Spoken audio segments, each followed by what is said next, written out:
Wabarakatuh.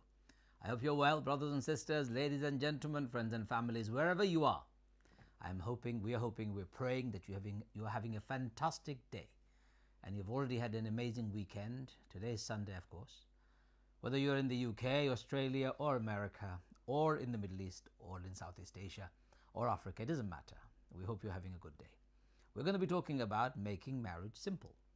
How do we make our marriages simple? Too many people out there make it too complicated. We'll talk about that. But before we do that, hello. Assalamu alaikum. I'm just looking at the camera and I think I have a little bit of a smashed up face. What? It's not very clear. Smashed up face. Yeah, That's a very strange. It's a quite blurred image, but assalamu alaikum everybody. My name is... Are we both blurry? No. I think so. You are clearer than I am, but I'm not quite sure. Or maybe you let us know whether we are blurred or not. My name is Henrietta. I am Ajman's wife. And we run Barefoot Institute together. So we are having these conversations on Sunday morning because we believe that there has to be a more mature conversation around marriage and particularly Muslim relationships. So we have been talking about books that we have written. We have been talking about subjects, topics that are interesting and important for us as a Muslim community. You've been following us, making comments. Thank you so much for participating. Today we have a topic of simplicity. But before we make simple, you may be quite right. So I'm going to ask my son, if you could come over and pull our camera slightly forward in our direction, just so that we can see the screen clearer. I don't know whether he can hear us. Are you around? Ibrahim, could you come over for a second and help us with this? My son is busy with his studies. Maybe he's too focused on his studies and he can't hear us. But anyway, he will be here inshallah. Ibrahim? I think he's put his headphone on. Yeah, I don't think we are clear on the Okay, camera. so why don't you just open the door and call him, if you don't mind. Ibrahim? I will. Could you come over here for a second, please?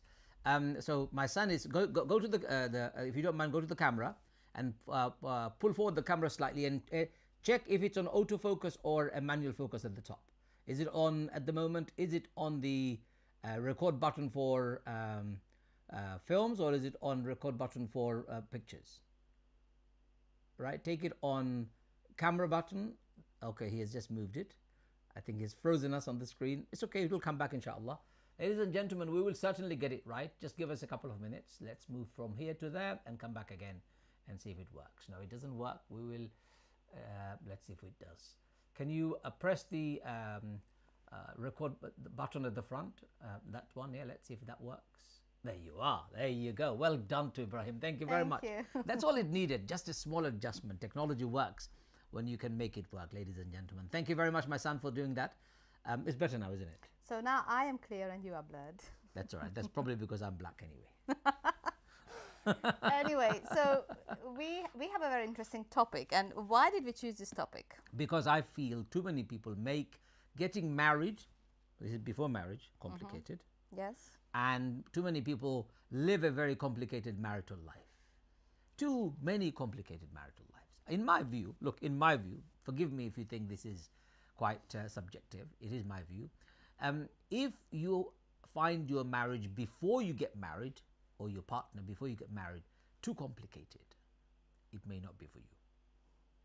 Human beings don't need to live a complicated life. Why do you need to live a complicated life? Make it easy, make it simple. And once you are married, if you live a very complicated life, life isn't very peaceful, is it? I will explain what I mean by complication. I know a lot of people are thinking, what's he talking about?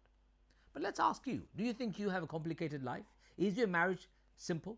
Is your marriage easy to navigate? Or is your marriage really filled with minefields?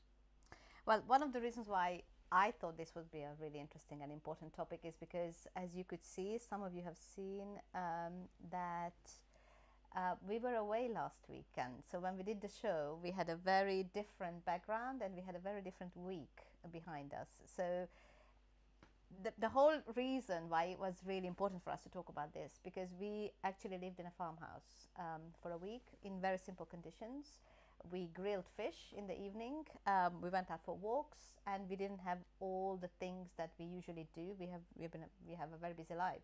So there was no running around, there was no dropping children, there was no sitting in the car for 3 hours every day because we were doing school drops. So we actually had a very simple week, and we realized that simplicity is an extremely powerful tool for marriage, because it allowed us to do so many things and think in a different way about our relationship, about life, about everything in a much more sophisticated, I would say, sophisticated way. We could see the truth much quicker. We could talk about things in an uncomplicated way, and that made all the difference for our week. So shall we say where we were last week? Because well, you can. We went there was a lot of guessing of where we went. We did not go to Tunisia or Morocco, even worse, Bangladesh.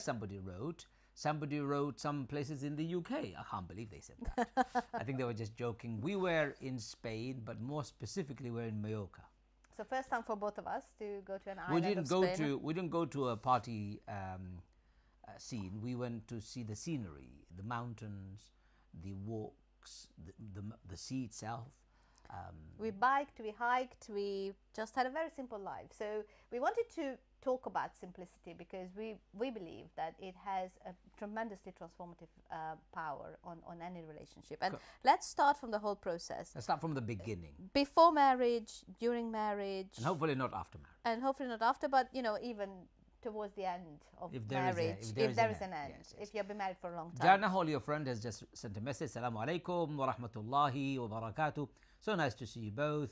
Sister Hannah, you're looking beautiful, all clear, no blur from my end. Alhamdulillah, really raining a lot here in the south. South Wales, mashallah, may Allah bring blessings in your country with more rain. Oh, I never knew you were in South Wales. You both look very cozy at home, alhamdulillah. Aisha Begum says, Assalamu alaikum. Assalamu alaikum, Aisha. Wa alaikum assalam. Thank you. Jana says, I love the topic for today, easy relationship. That is what I have been telling my husband. Let's start from the beginning then. So when you start looking to get married to somebody, if you make life complicated, and if 500 other people make your life complicated before you have even began the process, if you are having fights, you're already sulking every day, you're falling out at every conversation, you're demanding completely opposite things, your perspectives are very different, your priorities are different, all these are signs. In my view, all these are signs. If you don't heed to them, you will struggle throughout your relationship. So I say to people, if you make marriage simple, even before you get married, life becomes easy. Okay, let's start with, what are you looking for? What kind of man or woman should it be? Should he have a degree? And if he does have a degree, what kind of a degree should he have? What kind of clothes does he wear or does she wear? If she doesn't wear or he doesn't wear the clothes of your liking, do you think you're not compatible? What about the food? What type of food he prefers or she prefers? If they don't eat your food, is it going to be the end of the world? A friend of mine yesterday was saying, those people who can't sacrifice these small things in life, they suffer all the time. So from these things to bigger things such as philosophy of life, spiritual values, moral values. Are you on the same page, or are you constantly loggerheads with each other? I was speaking to somebody a few days ago, a client of mine, who said her prospective partner, husband, is not on the same page spiritually as she is. Should they get married? I would say no. Should you be getting married if you are constantly fighting over career options, about money management? If you can't sacrifice and negotiate or compromise, then you should not be married. So don't complicate it. Make it simple. Simple is, are we on the same page on our spiritual issues, on our moral issues, our ethical issues? Are we compatible physically? Are we compatible intellectually? In fact, let me use a better word. Are we connecting intellectually? Are we connecting physically? Are we connecting emotionally? Are we connecting spiritually? And is there a potential for us to connect intimately? 5 areas of connectivity that you need to look at. If it's not happening, something is going wrong. I was smiling, and forgive me for doing that, because my mother is walking around in the house and doesn't make any noise, and I was looking how conscious she was when we were trying to talk. She's here with us, so alhamdulillah, it's really nice. And let's talk about another aspect of before marriage, simplicity. Because I got a lot of calls this week and a lot of comments from people and private messages to say, when are you going to talk about single sisters who are going through difficulties before marriage? It's maybe they are later in time. And I wonder, this is actually a good time to talk about, why do women sometimes at certain age, they make their life and their choices more complicated than it should be. They overcomplicate it, you mean? The overcomplication before you say yes, and then you keep thinking, I still have time, I'm only 23, I'm only 25, I'm only 27, I still have time. But the overcomplication itself may eventually lead you to a place where you won't be able to find a partner anymore, because there are too many complications in our head about who we want, why we want that person, how is it going to change my life, and these are overcomplicating things. For me, there was a really interesting process I went through before I was getting married, is that I just had to stop thinking about what is not going to work instead of what is going to work. Because if you keep acting from I'm scared of this, I'm scared of that, I would have never married you. Because if I was... I frightened you before. No, that's part of it. Of course you did. But if you really... Sometimes, we make things really big in our head. For example, 2 different cultures are trying to get married. They make it a huge deal. Oh, this is not going to work, or this is going to work. I have to change. Let's elaborate, if you don't mind, on what you've just said. It is really powerful. And that is, why assume the worst first? What's not going to work? Why do you think about what's not going to work first? Why not focus on the above the line issue that we talk about? Why not talk about positivity? Think about what is going to work. How am I going to make it work? Why not make it more powerful? If you look at below the line, it's all about doom and gloom. It's not going to work. What if I fall down and break my neck? What if he has an accident and it can't work? What if my mother-in-law barks at me? What if my mother-in-law boos at me? I mean, all sorts of silly, absolutely nonsensical thoughts that dominate your head. Why overcomplicate your approach to marriage by thinking, what if it doesn't work? I don't get it. And I think a lot of people do this because they keep thinking about, my culture is different, this is not, I have to fight. And all of it is based on insecurity, based on fear, and it's based on lack of actually being open to something that is possible. And you will see this when you have children. When you have 2 parents from 2 different cultures, you either teach the children to take a side on one of the cultures, and they start, fighting within themselves. Oh, I can't agree with this identity. I don't like this identity, but I choose. So they have a choice of preference. Or you can actually teach them, create a culture that is yours, that incorporates both. It's all about integrating what works. A lot of things about Bengali culture, a lot of things about Hungarian culture. Not all things are good in either of the cultures, but there are good things that we can take and integrate into our next step. But I think people overcomplicate because they come from insecurity. And one of the things that people don't realize, actually, for example, myself, I was probably the least Bengali you will come across. I know Bangla very well, I know the culture very well, but I actively went out of my way to reject some of the elements of the culture because I felt some of those cultural elements were unhealthy, were toxic, and were not necessary for me in the UK context. I'm living in the UK. It's my home in Europe. I need to make a home here. How can I be a good Muslim? Bring some elements of Bangladeshi culture, yes, of course, to celebrate the goodness, no doubt about it. Enrich my life and my wife's life and my children's life. But I don't have to take on the nonsensical things that actually overburden. An example, before you get married in Bangladeshi culture, you have to go and visit the in-laws to be, right? When you come to see the in-laws, you have to buy clothes for every member of that family. That's not Islamic practice. Of course, it's not Islamic practice at all. And if you don't bring clothes and gifts for every member of the family, there is a massive palaver. Or there is another culture. When the girl gets married, so when you got married to me, it is expected from Bangladeshi culture that you and your family would furnish the entire house with sofa, with wardrobes, with television, buy me a car, a kitchen, everything that is needed for a household to run, the girl's family would have to bring with them. Imagine that culture. Imagine if I asked that from you, or if I wanted to practice that. And I believe that's not only an un-Islamic culture, that's a barbaric culture, brutal culture, that really discriminates, and it puts a huge burden on people, especially those who are not well off, to provide for the family. Why should a girl's family provide for the boy's family? The boy is responsible, the husband is responsible for providing. Allah says that in the Quran. But Bangladeshis have created a subculture, backdoor culture, where the in-laws get their house newly furnished by the back door. Getting a new girl in, her family will furnish it, so we don't need to change anything. That's not only unfair, it's unjust. So I don't accept that culture. I rejected it straight away. I said, I'm not doing that. And I've said no to it all the way through. It's called Jotuk in Bengali. It's awful, it's disgraceful, discriminatory, and it is against Islam.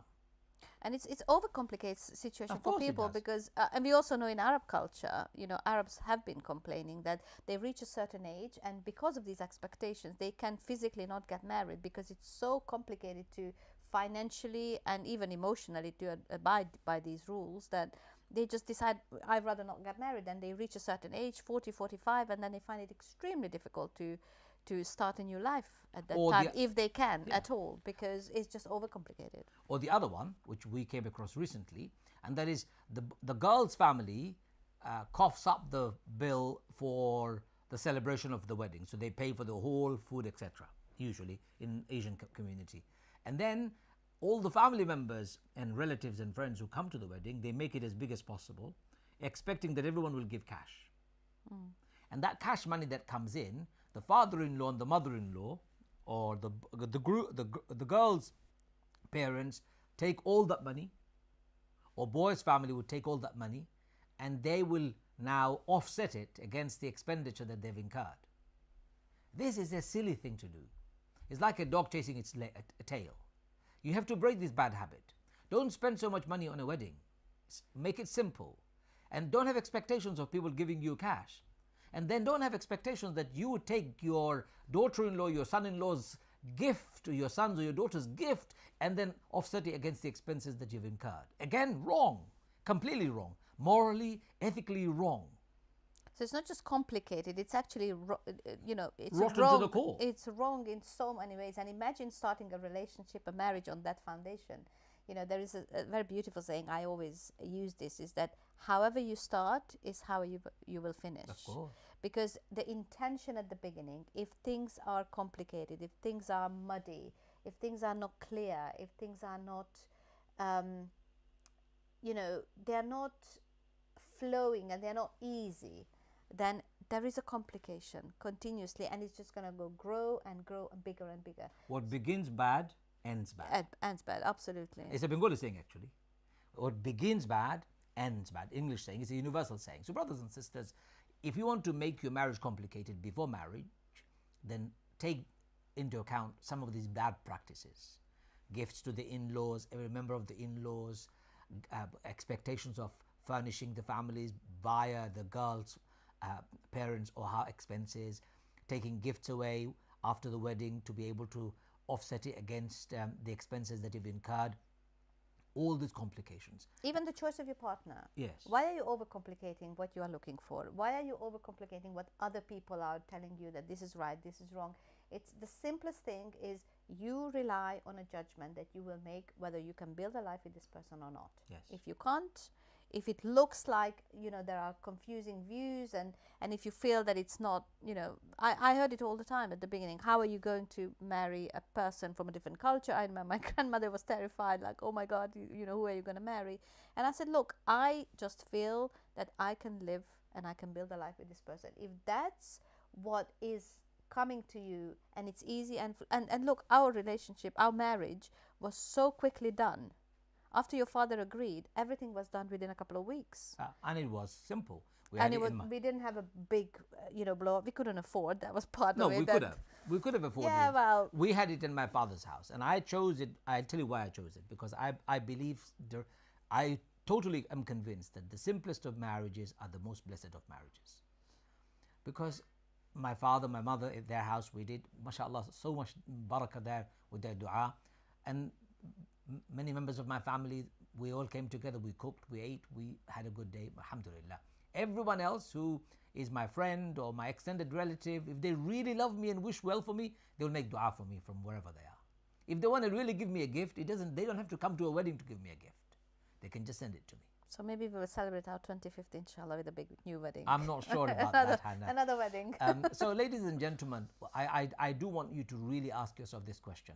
Why am I complicating the partner choice in my life? Don't you actually stop and think, I'm now 35, I'm still single. I'm now 45, I'm still single. Something must have gone wrong in my approach. Yeah, people don't like that. When I say this, they don't like it. They get really defensive. How can you say that, brother? I'm saying it because it's sign of madness to keep on repeating the same thing again and again, hoping for a different outcome. It doesn't work.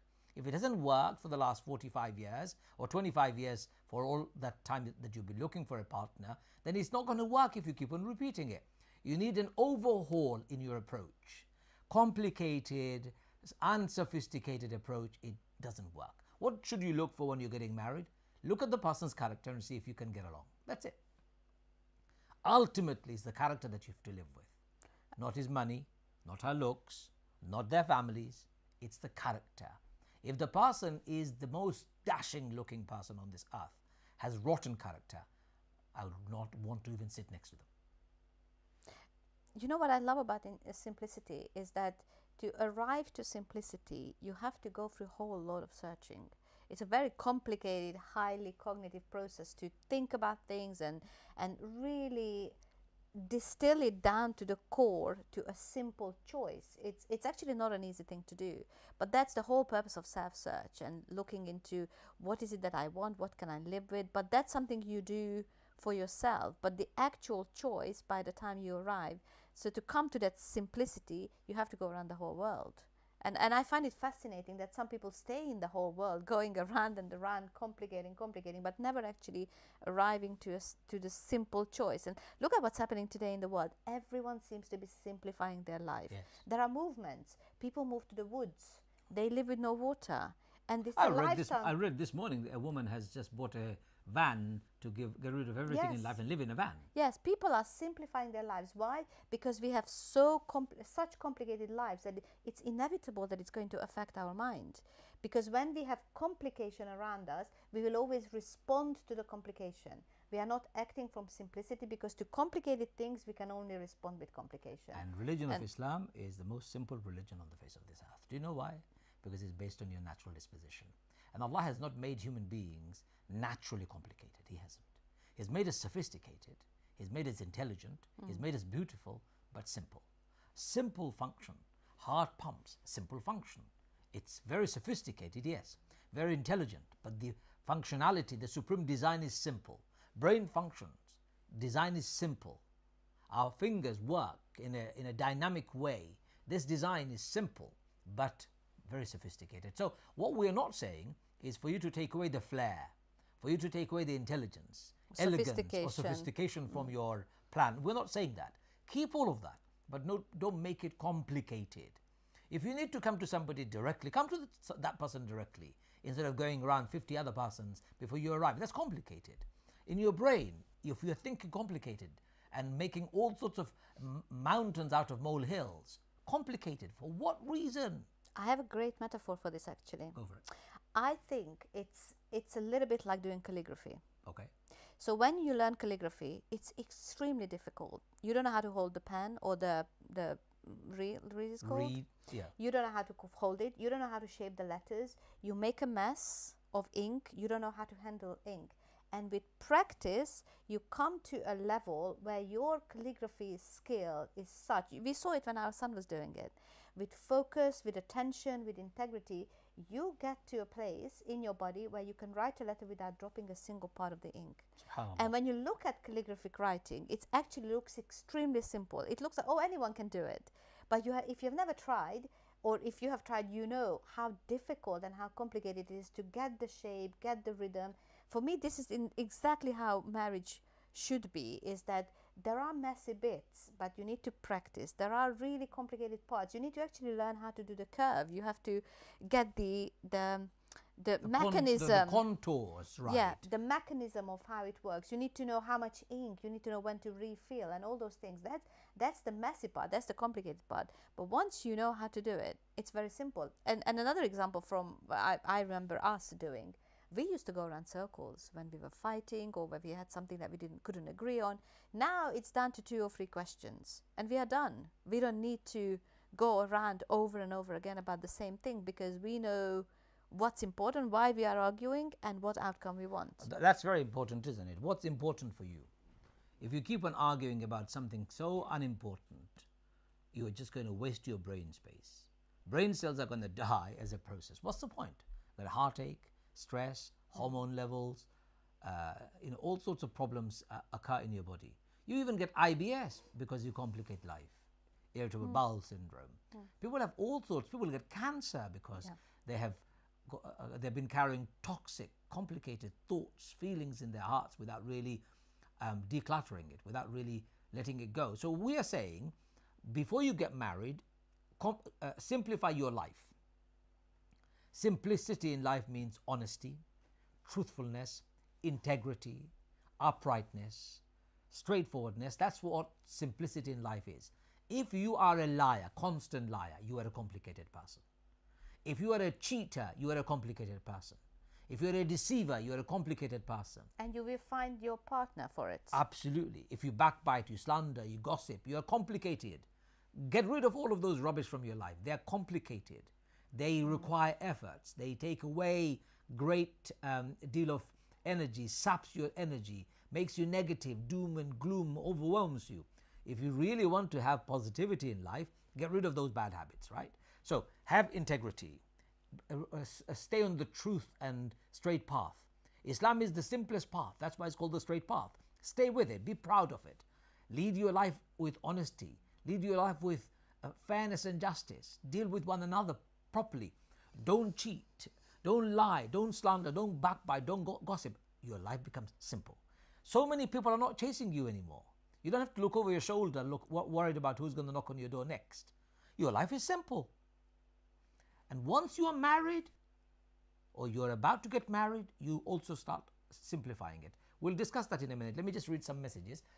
Salma Mahbub says, Assalamu alaikum. Loving the topic choice today. Thank you, Salma. Do share your thoughts with us. We do find your thoughts very insightful. Like all our callers and our contributors. Jana Hall is another one, mashallah. Salam, brothers and sisters, got high expectations. Some brothers and sisters got high expectations. Also, too much expectation in marriage of another brings a lot of resentment, unfortunately. And one always thinks that they are owed everything in their relationship. Three very powerful points. Very good, very good. Overcomplications means you've got high expectations. Overcomplications means you expect the other person to give you more, and therefore you develop resentment. Overcomplication means you think you are entitled to all sorts of good things in a relationship, that sense of entitlement. I really like this, Jana Hall. We could discuss that for hours and hours. So we've talked about premarital simplicity. Why don't you give people a few practical tips about how to simplify who they're looking for and what they should do when they're seeking a marital spouse? That's what we had discussed. No, I was talked about before. I said how to be honest, truthful, upright. But let's talk about marital spouse more specifically and practically. Okay. So my thoughts around this is this, that I believe that we find the person in our life who is mirroring what we need to look within ourselves. And it doesn't look obvious at the beginning. So you find someone really attractive, you find someone the opposite of you, and you get really excited about that person. So there is an attraction, but beyond the attraction, underneath the attraction, we need to look at how are we similar. Can I just ask you something? Sorry to interrupt. I can smell food burning. You can? Yes, I can smell food burning. Okay. Shall I go and check? You carry on. I'm going to No, you stay. I'm going to go and check it. Because we have got guests coming, ladies and gentlemen, and as in Excuse me for a couple of minutes. as a home we have, we need to obviously keep an eye on so many things. My wife is just quickly going to go and check the dish that she has put up for cooking. My mother and my family, my siblings are coming, inshallah. So in terms of looking for spouse that we want in our life, who can be mirroring what it is that we are able to offer in a relationship, is the first starting point. I really like that point. So before you start looking at somebody else and expecting a whole host of and a long list of things from them, I'd like you to stop and think, what is it that I'm willing to offer in a relationship? What can I give? Can I be there in the relationship? Can I be present? Can I cook? Can I clean? Can I iron? Can I love? Can I be open and honest? If I can't be any of those things, then I believe the person I'm getting married to will also struggle in giving me any of those things. So overcomplicated life in a marital space could begin with, oops, my wife is right in front of the camera. That's all right. Overcomplicated life could actually begin by you not knowing what it is that you can offer in a relationship, and also by you making the other person giving the expectation that the other person will give you more. It's like that saying, "Oh brother, she fulfills me," and "Oh sister, the person I'm about to get married, she is going to complete me." You're already complete. Allah has made you complete. Nobody else is going to complete you. This kind of silly expectations.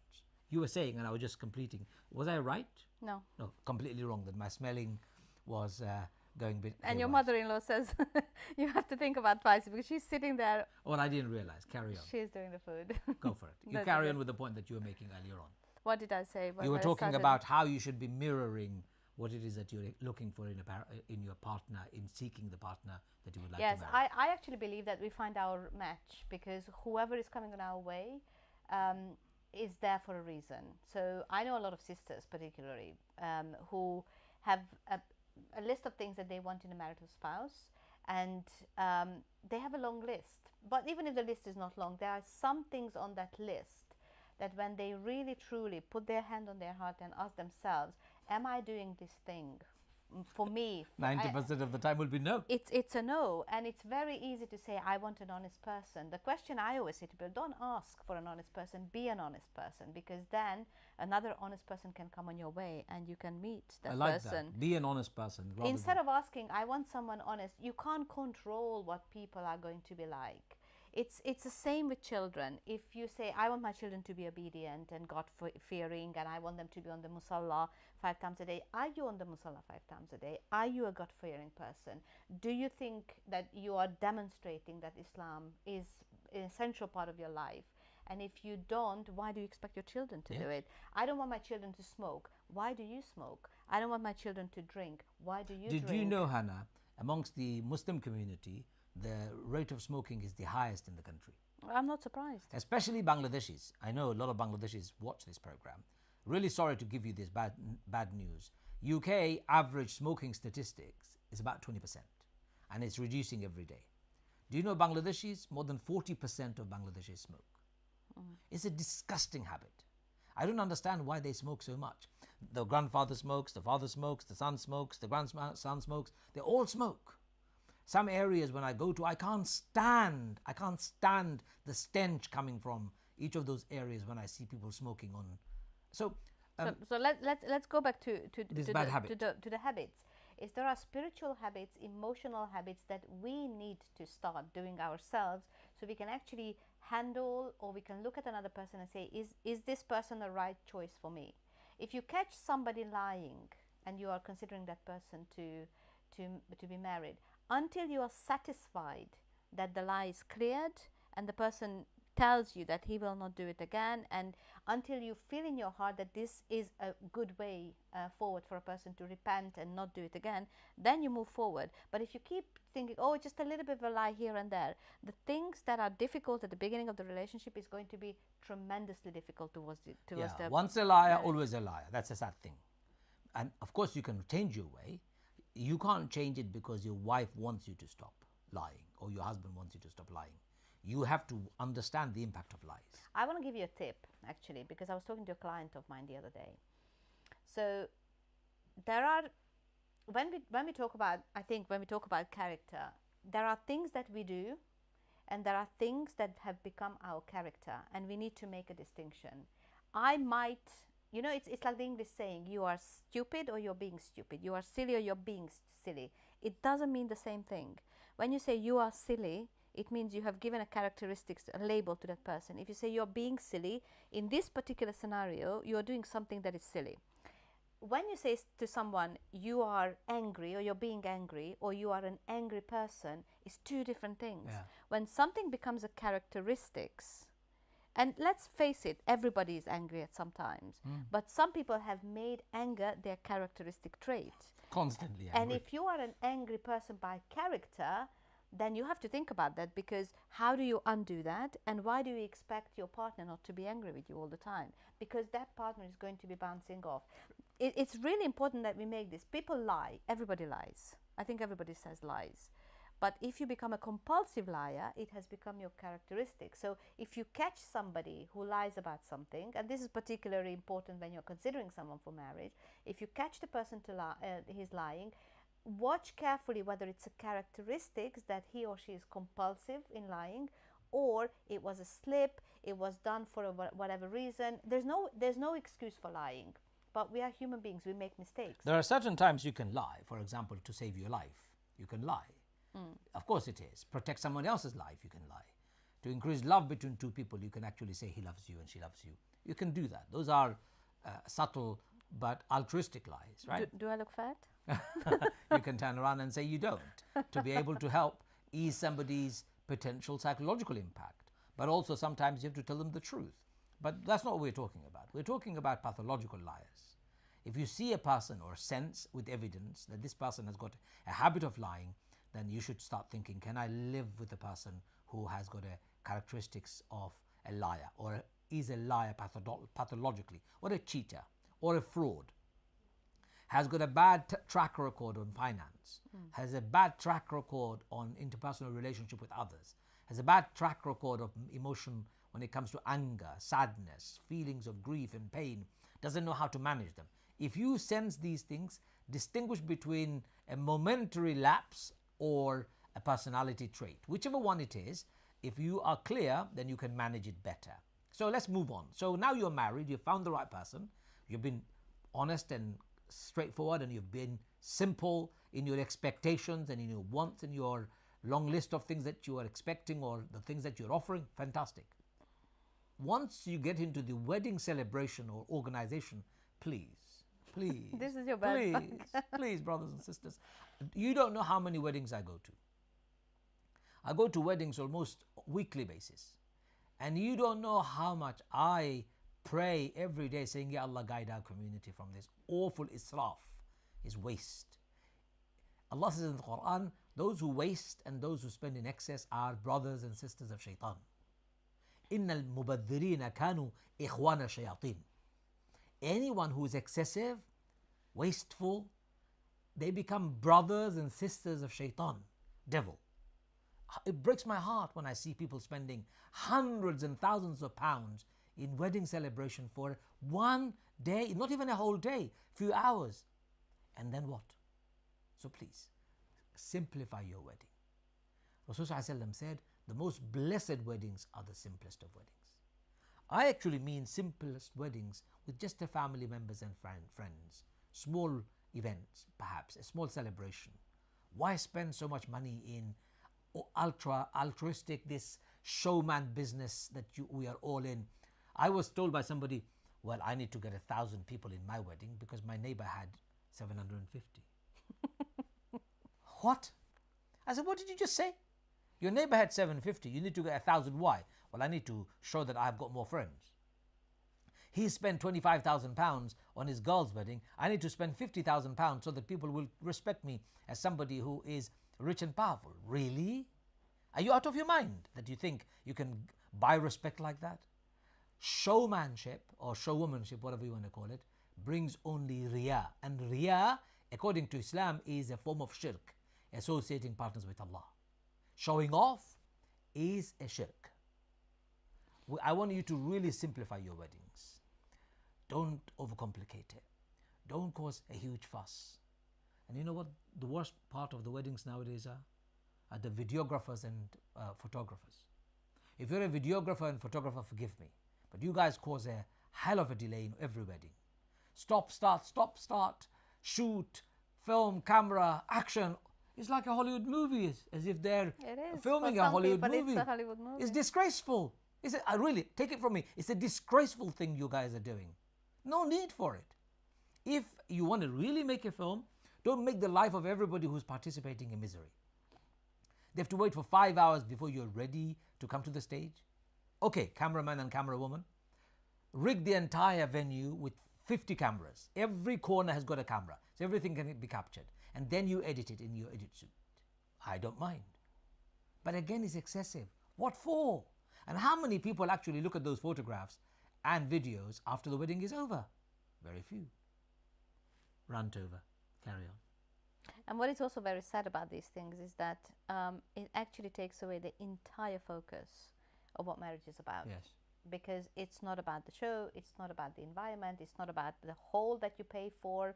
It's about you are starting a new life with somebody. You should be looking at that person, not because you're making a film about your wedding. And what I find funny often is that, you know, after all this filmmaking and all those skills that you portray when you're getting married, actually you really don't know how to navigate a relationship. And after 3 months or 4 months, you are desperate because you don't know what to do. You realize that your Bollywood husband is no longer Bollywood husband. You know, he is terrifying in the morning when he wakes up, or he doesn't spend enough time with you, or he doesn't know how to talk to you. He's not available emotionally. These are the important things in marriage. It's easy to be fake. Do you know? It's easy to be fake, especially if it's in front of a camera. Put a bit of makeup, put a nice piece of dress on, speak and give a bit Colgate type of a smile, you know, wonderful smile. And in reality, those are veneer, outer facade.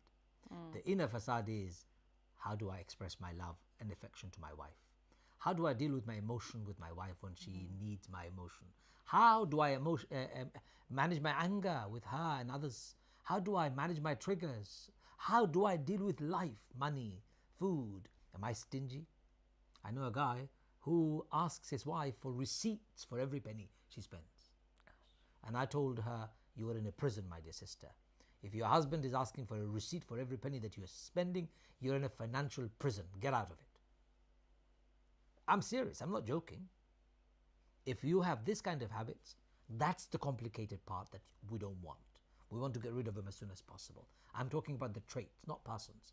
People can change. I can become more generous by training my brain to accept generosity as a better value than being stingy. By the way, stinginess and generosity is a learned behavior. You can change it. So what is it that you are looking for, and how do you make your marriage simple is indicated in the marriage celebration itself. What you prioritize and what you pay attention to, what you make important before. You're setting the tone. Literally, you're setting the tone for your relationship by saying, oh, well, it's okay. I know a lot of guys who go into debt just to make sure that the girl of their dreams is satisfied with the wedding and the families are happy. And then they are crippled inside because they have 5 years to pay off the debt that they have accumulated because of this wonderful Bollywood celebration that they were expected to do. And then how, you know, when you are in that stressed out situation, how are you going to be available for your wife? Yes. You are already full of resentment. Oh, I have got this debt on my back. I have given you everything you wanted. You started on the wrong footing. And it's not within your means. It's not part of your nature of doing this. And I know also women. You know, let's talk about all sides. I know women who are used to a particular lifestyle, and they said, oh, I love this guy. It doesn't matter what it is. I go with the simplest things. And they do, and then they suffer as well. There is resentment. I know also women who are living in very simple conditions. They have always lived in simple conditions, but they are told, don't get married to someone who is poor because you will always be poor. Then they start overcomplicating. We need to really think about ourselves. What is it that I want to live with, and what's important to me in a relationship? a lot of people go to these so-called holidays. I call them honeymoon, not honeymoon. They spend thousands, not small amounts. You know, I was speaking to a couple recently. Their husband had paid for a honeymoon in Maldives. It's cost them 12,000 pounds for 1 week. And I bet you anybody they were miserable in the holiday. I have no idea what they were, but 12,000 pounds for a holiday. What did you get? Oh, brother, we got a villa overlooking the sea. In fact, it was in the sea. Okay, how many times can you jump into the sea? Even if you did it every 5 seconds, you'll get bored of it eventually. But I know people, I don't mind when people, if they can afford it, if they go for luxury because that's what they want, that's what they are used to, fine. but not if you get into debt Of course. because of that. Not if you go away for a week for that amount of money and you're miserable. I know a friend of mine who went away. She came back and she said, we were in this amazing place and I was the most miserable in the whole time. Most lonely. Because the focus wasn't connection, intimacy, or resetting the relationship. The focus was, let's go and do a big holiday. So I can tell everyone I went on a holiday with my husband. Or I've ticked up my box, ticks the box. I've taken my wife to a good holiday. What are you complaining about? Yeah, I've taken exactly. you a holiday. So the focus isn't, I don't have a problem if people have the money to do what But they I want to do. also have a problem with that, slightly ethically. All the If money, someone can afford it, as long as they are also affording the charity that they need That's to give. fine. Pay your zakat, look after your relatives who are poor and needy. If you can do all that and still afford it, go ahead. that's fine. But also don't come home being miserable just because you went on a £12,000 holiday, because Money is not going to give you that. Money never buys happiness, man. Money actually complicates it. There becomes an expectation. And shaitan is always out there looking for an opportunity to strike. And shaitan loves such an opportunity. Okay, so let's move on. Now that you have found the right person, you have had your simple wedding, alhamdulillah. You know, the worst person who gets worst treatment in these weddings are the imams. The wedding is being organized in Sheraton Hotel in central London. In a Four Seasons hotel in central London. Paid a hefty amount for that wedding, the families. And they argue and bargain and they start haggling with the imam and the imam's fee. Imam Saab, come, it's only £50 I can spare. What do you mean you can only spare £50? Imam, honor him in the most honorable way possible. He's got a living to make if that's what he's doing and if he's providing you a service. Moving on to life with your spouse. How do you make life with your husband or your wife simpler? I'm asking you that question. I was just thinking there are so many areas. Let's give them 2 or 3 tips. You give them one, I'll give them one, and see what happens. Okay, so I think one of the biggest, for me at the moment that is relevant is probably some of you as well watching, those of you who have older children, not just younger ones, is that our lives have become extremely complicated. Whether your children go to school by themselves or you have to take them. I mean, I will be very honest with you. I traveled and lived in different countries in the world. I have never seen a country like England. How British society is geared around school timetables, school drops. I've never seen it in any other country. Every other country manages the school system so much better than we do. In America, they have coaches. They have buses. You take the kid outside of your house, the bus will pick him up or her up, they will take them to school and they will bring them back. You don't sit for hours in the car picking up children. In Europe, the school system is such that there are good schools available wherever you live. Your children can actually go walking to school, which is better for them and it's safer and it's much easier. Here, what we do, starting from 11 plus preparation, we have to find the right school. Parents move house for a postcode so they can get their kids into a good school. And if you are there, some of the parents, if you get the kid to a good school but you live further away, you drive hours. Yeah, it's crazy. I've never seen a country. All schools should be good. Exactly. I've never seen a country where the disparity of good schools is so badly managed as in England. Parents have to make adjustments in their own life to move to a place where education is adequate. I went to a friend's house yesterday. He moved to an area, literally moved everything, and he bought a house opposite the school just to be able to get his children into the school. Why? All schools should be good. Lots of messages have come. Let's read some of them because people have been very kind. Your comment about Bollywood husband has gone down pretty well. Thank you. Reese B says, Salam from Twin Mummy, enjoying the discussion today as always. Razmin says, Salam alaikum, I've just logged in. You are both glowing. We'll have to listen to your show later. My kitchen gives a salam. Oh, walaikum salam. Thank you. Jana Hall says, lol, Bollywood lifestyle marriage. Surprisingly, a lot of brothers, sisters, they do this to impress everyone around. Those people they wanted to impress or they wanted to be impressed, they don't even care at the end of the day. Everything fizzles out in time. Yeah. Couples end up with thousands and thousands of pounds of debt or money. Subhanallah, this is so true. Yeah. I hope people will learn from this program. I definitely will teach my son. Well done. Thank you, Jana. Thank you. We all need to take heed. So Hannah's advice when it comes to leading a life, what's the specific advice you gave them? Well, I'm thinking about how do you simplify your system of how you run your life with the children, with education. You really need to look for simpler ways of doing it. You don't need to take the complications. If you don't agree, don't go with the complications. We have been doing it. I know it has had an impact on me. I drive 3 hours every day to pick up my children. Both ways, they go to 2 different schools. I wish I had a better choice about education, but now it's too late.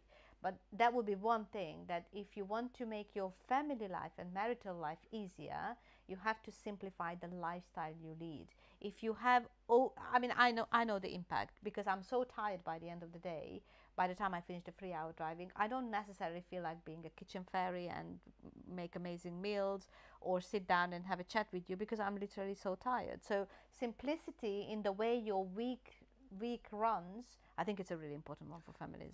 One of my tip is differentiate between your roles and integrate in where your roles need to be complementary. So, for example, my wife is a fantastic teacher. So when we were homeschooling our kids, my wife took the responsibility of being the sole teacher of my children. Of course, I, on the other hand, worked very hard to be able to provide for the family sufficient money to pay the rent, pay the bills, food, etc. Together, we managed our family. We differentiated our skills. So she was good at one, I was good at something else. We were focused on delivering that. And we integrated them together to run our family in a way that was harmonious, beneficial, and complementary. We did not fight over it. We did not need to tussle over, because it was a complementary role. So in any relationship, any marriage that you have, whoever you get married to, my recommendation would be look for the strengths in the person that you're married to, offer the strength that you have, the strongest trait that you have, put it on the table, and then take those strengths that you have, nurture them, and then integrate them, complementary. Make sure that they complement one another. Capitalize. Correct. It's only this way. It's like a clock or a watch. On my hand, there is a watch. Small bits of the watch is in a watch. All the bits working together in an integrated way becomes a watch. Gives me time. A family can't run by one person fighting over their corner. They have to integrate. You deliver your bit and pull it together so that it becomes like that clock, like that watch. All parts working in sync, in synchrony, as we call it. And can I just come in quickly with that one? Is that if you are integrating, make sure that what job is not yours, don't interfere. Yes. Because when you start interfering, that's when it gets smashed up and people are not clear. You pick up pieces. You know, I'm just saying it's a very important part of the equation, is that whatever is your responsibility, occasionally when you ask me to do it, I will, and whatever is my responsibility, occasionally I might ask you for help and support. Yes, but let there be no expectation that you will pick up, and don't interfere with each other's roles, because I think that causes a lot of complication, a lot of conflict, and then you just fall off. So 3 points we are making in this particular one. Be aware of your strengths and deliver on your responsibility. Integrate them and don't interfere. Very good. Salma Mahboob says, Salma, working from home had been amazing for me, but now back in the office has complicated everything again. Aww. Yes, so I think it's an issue for a lot of families. People are slowly getting back to the office.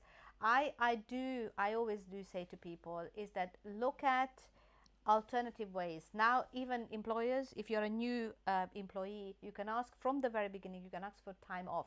Is there any way you can make it semi-flexible, working from home for maybe a couple of days a week, just to make sure that you don't go from being in an amazing place all the way back to the jungle, because now you have to go to the office every day. Yeah. I think there's always a negotiation. Every employer is now open. They have to be, I think by law, that they have to offer you working from home option. So I think it's something that you might want to think about. Why undercut the imam just shows underappreciation in aspects it truly should not. Yes, Reese B, thank you. Jana Hall, today we should all those watch this show celebrate simplicity in lifestyle. Yes, it does. You know, simplicity is a skill. And simplicity in house. So if your house is over-furnished, too many things, too many clutter, if your kitchen is cluttered, if your bedroom is cluttered, try and simplify by every now and then doing a spring clean and giving away as much as you can in charity. We need to do that soon. We haven't done it for a while, but we are probably going to be moving as well. So as a result, when we do move, we have a very good time to completely declutter. Declutter your life, declutter your homes, declutter your brain, Yes. declutter everything so often, because it is by decluttering you find simplicity. The third tip that I'd like to give you when it comes to your leading your life together in your home and your family is that when you are in trouble, when you're struggling, don't suffer in silence. Because when you suffer in silence, your head becomes complicated. You sit there, you feel miserable, you feel doom and gloom, you see no light on the other end of the tunnel, you think nobody is there to help and support you. Nobody knows. That's the bottom line. Nobody knows you're suffering. So speak, seek help and support from the trusted, loving people who you can rely on. If you don't have anybody, find independent people, counselors, coaches, therapists who can listen to you. 1 hour investment is a lifesaver for many people than a lifetime of misery just because you did not think it was worth it investing that amount of money on a counselor or a therapist. Go ahead. When you go and buy your mobile phone, we believe that mobile phone is what you need, right? Even if you don't need it, some people buy it because it's the dumb thing. Invest in your life. Don't suffer in silence. Seek help and support wherever it is. So when we need help and support, we look out for support from our families. My mother-in-law is an amazing woman. She flies over here from Hungary, and alhamdulillah, when she's here, we find a lot of relief. So getting support from your family is good, and your friends is good, but also seeking independent therapist to help and support, and even just listen to you and give you impartial advice is very important too. I tell you something very important, and I think some of you will know this very well. I've been doing this work for 12 years. I still go to my own therapist every week. I don't burden my husband with it. I don't burden the people. I go to my therapist. I untangle, uncomplicate my life by thinking about my life in a neutral space. Yes. I understand things about what I do and what I don't do and how I should and I shouldn't do things. And then I come back to life and I practice what I learned and implement what I have learned. So that's a very important part, because there is something I know from neuroscience, and I think you will appreciate this. The brain has a capacity to ruminate. One of the things that we do when we ruminate is we start digging a hole, and we just go deeper and deeper into that hole. And rumination is not the positive side of the brain. It's good to ruminate about some things, but actually coming over to the other side, so what do I do with what I thought about? It's a very high cognitive function.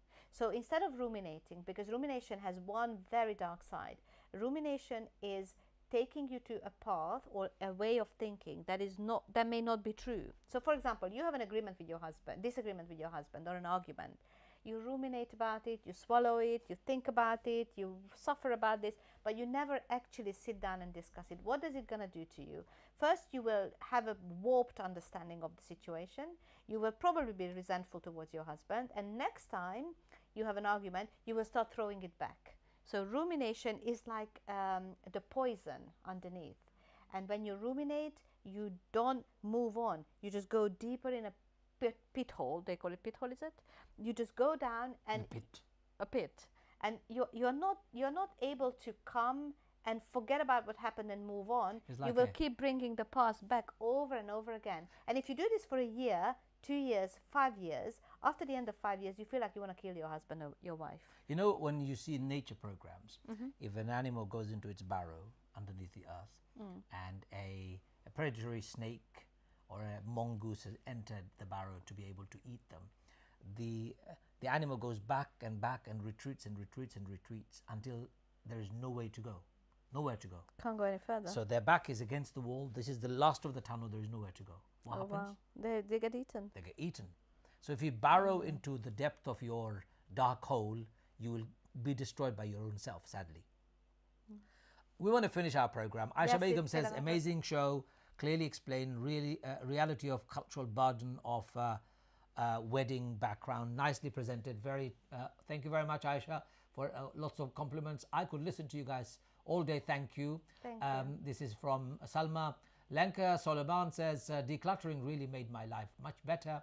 It's amazing how this small action made our family life better. It gives clarity and made us more productive. Subhanallah, amazing. Yes. Jana Hall says, Jazakallahu khairan, dear brother and sister, for today's show. May Allah bless you both in abundance. Ameen. Lakna Sulaiman says, Jana Hol Amin.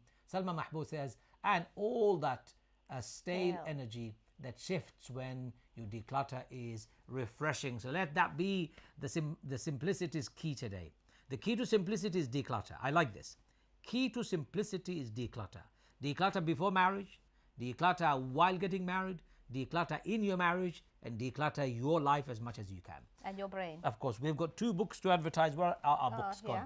My book on 10 steps to getting married and staying married is another process of decluttering your brain from all those cultural biases, misinformation that you have had. Please buy the book as a gift for other people.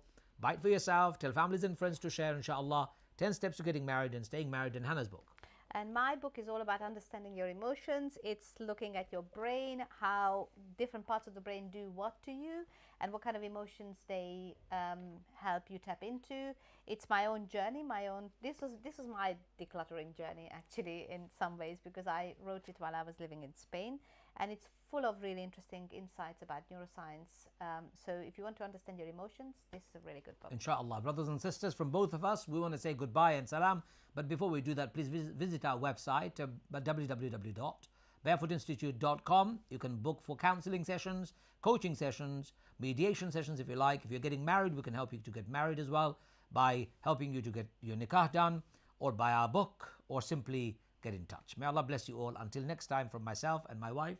Have a lovely week. Inshallah, see you next week. Assalamu alaikum wa rahmatullahi wa barakatuh.